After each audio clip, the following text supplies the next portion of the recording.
आज अगर मैं कहूं कि नवाज शरीफ की, आसिफ अली जरदारी, इन दोनों खानदानों की या चंद जर्नैलों की पसंद कौन है, तो वो हैं जस्टिस याहिया अफरीदी। मगर आप देख सकते हैं कि काफी दिनों से जस्टिस याहिया अफरीदी के ऊपर तनकीद का बाजार गर्म है। और वो कर कौन रहे हैं? यही हुकूमत वाले, ये जो जैली हुकूमत वाले हैं, ये उनके ऊपर तनकीद कर रहे हैं। या ये मिली भगत भी हो सकती है कि जनाब इनके ऊपर तनकीद करेंगे, या आनी तरमीम के हवाले से हम देखेंगे कि अगर तो जस्टिस याहिया अफरीदी हमारे साथ ठीक चलते हैं तो फिर हम इनको लेकर आगे चलेंगे, और अगर हमारी हुकूमत को तूल देने में ये हमारी पूरी मदद करते हैं तो फिर भी हम जस्टिस याहिया अफरीदी के साथ चलेंगे। वो कहते हैं अगर जस्टिस याहिया अफरीदी हमारे साथ ना चला तो फिर हम नए जस्टिस को भी ला सकते हैं। अब देखना ये है कि जस्टिस याहिया अफरीदी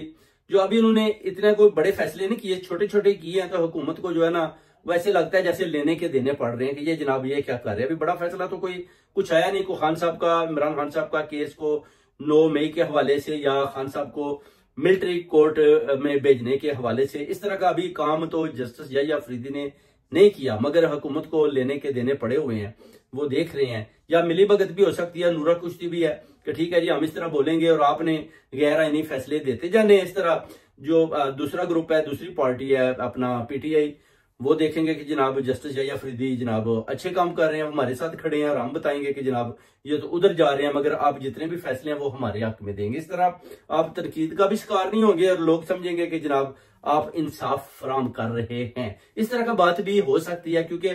काजी फायज ईसा का तो सबको पता कि ये तो एक गद्दार वतन है। हमेशा और हमेशा ये वाकई नवाज शरीफ को बरी करेगा, शहबाज शरीफ को, उसके बच्चों को, मरियम नवाज को और खान साहब के ऊपर केसेस बनाएगा, और अरशद शरीफ का केस भी नहीं सुनेगा। ये तो सामने सामने, इसमें तो कोई दो राय नहीं है। मगर जस्टिस याहिया अफरीदी को देखना पड़ेगा, जस्टिस याहिया अफरीदी को सोचना पड़ेगा कि जनाब मैं जो भी फैसले देता हूं, अगर मैंने नाइंसाफी की, गैर आईनी फैसला देने की कोशिश की, या हुकूमत और एस्टेब्लिशमेंट के जर्नैलों का साथ दिया, तो फिर डेफिनेटली मेरे ऊपर जो तनकीद होगी। अभी तो ये अपना पीएमएलएन यानी जैली हुकूमत जो फॉर्म 47 की है, ये थोड़ी बहुत तनकीद कर रहे हैं, जो छोटे छोटे फैसले इसने 1-2 किए हैं। तो अगर मैंने कोई बड़ा फैसला दिया तो जो पीटीआई के जो डिजिटल जिसको मीडिया कहते हैं, या पीटीआई के जो फॉलोअर्स हैं, वो जब मेरे ऊपर तनकीद करेंगे तो फिर वो कहते हैं ना कपड़े भी ला लन्ने करें, तो फिर मेरा क्या बनेगा। ये चीज जो है ना जस्टिस याहिया अफरीदी को खाई जा रही है। वो कहता है कि पहले तो अब उसकी तरफ जनाब जितने भी अपना आप कह सकते हैं कि पाकिस्तान की 25 करोड़, उसके अलावा अपना ओवरसीज कम्युनिटी,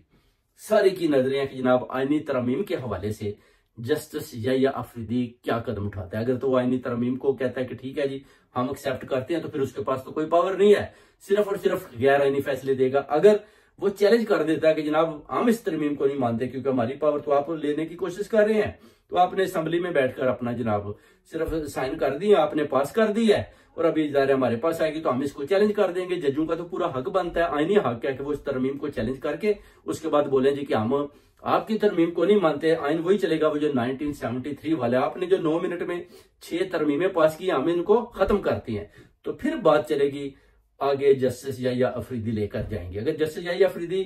इधर ही इनकी तरमीम को एक्सेप्ट कर लेते हैं तो इसका मतलब है कि वो भी एक चले हुए कारतूस है और इनकी इसी ग्रुप का एक हिस्सा है, और खान साहब को मिलिट्री कोर्ट की तरफ लेकर जाने में भरपूर किरदार अदा करेंगे। तो ये चीजें देखने वाली हैं पाकिस्तानी, थोड़ा सा वेट करें। अभी चाल डाल देख रहे हैं जस्टिस याहिया अफरीदी की कि वो किस तरफ जा रहे हैं और क्या करते हैं। और मरियम नवाज, नवाज शरीफ, शहबाज शरीफ या जनरल आसिम मुनीर साहब अगर इसके ऊपर किसी किस्म की तनकीद करना चाहें या बोलना चाहें तो बता सकते हैं कि जनाब मिलिट्री कोर्ट में हम क्यों केस खान साहब का लेकर जा रहे हैं, खान साहब ने उनका जुर्म क्या है, खान साहब को जेल के अंदर क्यों रखा हुआ है, उनका जुर्म क्या है, खान साहब को हम रिलीज क्यों नहीं कर रहे, उनका जुर्म क्या है। जो आपको पता है कि पूरी दुनिया के जितने भी लोग हैं, वो अपना लीडर्स हैं सारे मुल्कों के, वो भी जानना चाहते हैं कि जनाब ये बेगुनाह है, खान साहब के साथ ज्यादती है, जुल्म है, इनको छोड़ा जाए। अब ट्रंप की भी जीत हो जाती है। अब देखना पड़ेगा, ट्रंप ने बोला था कि अगर मैं जीत जाऊंगा तो मैं इमरान खान साहब को जेल से बाहर निकालूंगा। अब ट्रंप को भी उनका प्रॉमिस याद करवाना पड़ेगा। जनाब आप जीत तो गए हैं, जरा 3 महीने लगेंगे ट्रंप साहब को भी सदारती सदर बनते हुए, फिर उस सदारती हाउस के अंदर उनको उधर जाते हुए, उधर अपना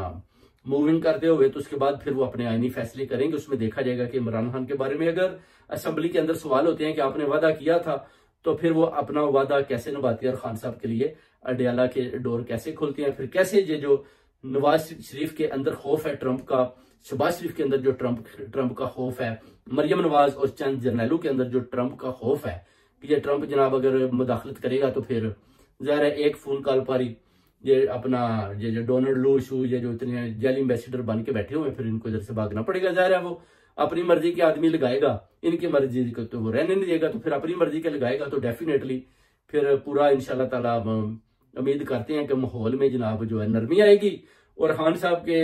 जो इन्होंने जबरदस्ती केस बनाया वो भी खत्म हो गया और खान साहब के लिए भी नरमी आएगी माहौल में और उनको जेल से बाहर निकालने में भी इंशाल्लाह ताला काफी रास्ते जो है ना वो बन जाएंगे और खान साहब बड़े इजीली जेल से बाहर